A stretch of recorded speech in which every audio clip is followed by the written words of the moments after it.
Pemirsa, hipertensi terjadi ketika tekanan darah yang mengalir di dalam tubuh menjadi lebih tinggi atau di atas tekanan darah normal. Kondisi ini menjadi salah satu gangguan kesehatan yang paling umum terjadi. Kondisi ini tidak bisa disepelekan karena dapat memicu berbagai komplikasi berbahaya.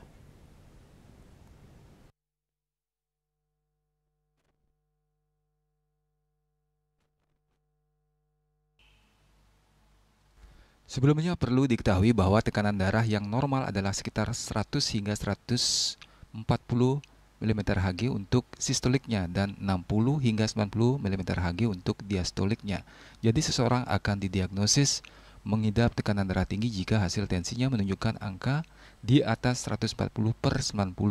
Salah satu dampak buruk yang juga mematikan dari tekanan darah tinggi adalah serangan jantung.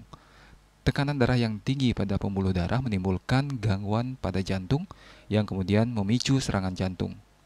Hipertensi yang tidak terkontrol memang menjadi salah satu faktor risiko utama dari stroke. Oleh karena itu, jika pemirsa didiagnosis hipertensi, sebaiknya jaga pola makan dan pola hidup sehat agar tekanan darah bisa terkendali dan risiko stroke pun bisa dihindari. Salah satu dampak buruk dari hipertensi, terutama pada hipertensi yang tidak terkontrol, adalah munculnya berbagai gangguan pada ginjal. Gangguan pada ginjal akibat tekanan darah tinggi yang sering terjadi adalah gagal ginjal.